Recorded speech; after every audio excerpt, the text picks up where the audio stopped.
சரி ஓகே, நீங்க என்ன மாதிரி நினைக்கிறீங்க? வந்து எதுவுமே வேலை எதுவுமே செய்ய மாட்டேன் சார். வீட்டுல சுத்திட்டு செலவு பண்ணிட்டு தான் அலைவேன். பைசா வேலைக்கு போவேன், செலவு பண்ணுவேன். இப்போ வேலைக்கு போகிறது அவங்க தான் முடிவு பண்ணணும், வீட்டுல இருக்கிறது அவங்க தான் முடிவு பண்ணணும். வேலைக்கு போனா பைசா கரெக்டா அவங்க கையில வந்து கொடுக்கணும்.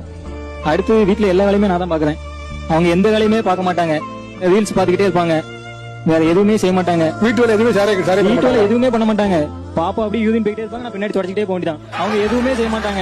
இது சிரிக்கிற விஷயம் இல்லீங்க, ஆழமா சிந்திக்க வேண்டிய விஷயம் சார். துணி வந்து ஒரு வாரத்துக்கு மேல அப்படி குமிச்சு போட்டுருவாங்க, மலை மயக்கில இருக்கும். அவங்க வந்து ஒரு டைம் போட்ட ட்ரெஸ் அடுத்தாப்புல போட மாட்டாங்க.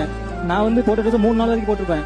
அவங்க 5 நிமிஷம் இப்ப போடுவாங்க, அந்த வீடியோ நடிப்பாங்க, சட்டையை கலத்தி போடுவாங்க, அதை நான் போய் சோப் பண்ணணும். நீங்க பேச்சுக்கா சொல்றீங்களா உண்மையிலே? சத்தியமா எதுவுமே பண்ண மாட்டாங்க. அவங்ககிட்ட கேளுங்க சார். நான் அப்பதான் சார் லைன்ல கை வச்சுட்டு இருப்பேன். மெயின் லைன்ல மேடம் போன் அடிச்சுவாங்க, மதியம் போன் அடிப்பாங்க. நீ வேலை பார்த்ததெல்லாம் போதும், வீட்டுக்கு வா அப்படிம்பாங்க. எதுக்குமா அப்படின்னு கூப்பிடுவேன். உன் குழந்தை அழுதுகிட்டே இருக்கு, வீட்டுல வந்து அவளை பார்த்து நான்லாம் பார்க்க மாட்டேன், நான் செல்லு தான் பார்ப்பேன் அப்படிம்பாங்க. அப்படி எப்படி சொல்லுவாங்க ஒரு அம்மா? கேளுங்க சார். அடுத்து ஒரு 6 மணிக்கு மேல போன் அடிச்சிட்டாங்கன்னா செத்துலாம் போல தோணும் சார். ஏன் எதுக்கு இப்படி தோணும்? போன் அடிச்ச உடனே ஒன்னால நான் குளிக்கல, செத்துலாம் போல இருக்கு, எப்பவும் வீட்டுக்கு வருவ, உன் பிள்ளை நோய் நோய் அழுதுகிட்டே இருக்கு, வந்து தூக்கிட்டு போவோம் பிள்ளை அப்படிம்பாங்க சார். வந்து பார்க்கறதுல பிள்ளைக்கெல்லாம் அங்கங்க தடுப்பு தடுப்பா இருக்கும் சார். பார்க்கவே மாட்டாங்க. நைட்டு நான் தான் சார் பால் கொடுக்கணும் குழந்தைக்கு, பால்ட்ட பால் அடிச்சு.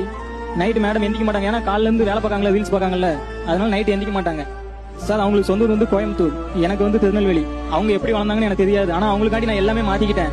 அவங்க எனக்காண்டி கொஞ்சம் மாறி இருந்தா கூட போதும் சார். சரி ஓகே, நீங்க என்ன மாதிரி நினைக்கிறீங்க? வந்து எதுவுமே வேலை எதுவுமே செய்ய மாட்டேன் சார். வீட்டுல சுத்திட்டு செலவு பண்ணிட்டு தான் அலைவேன்.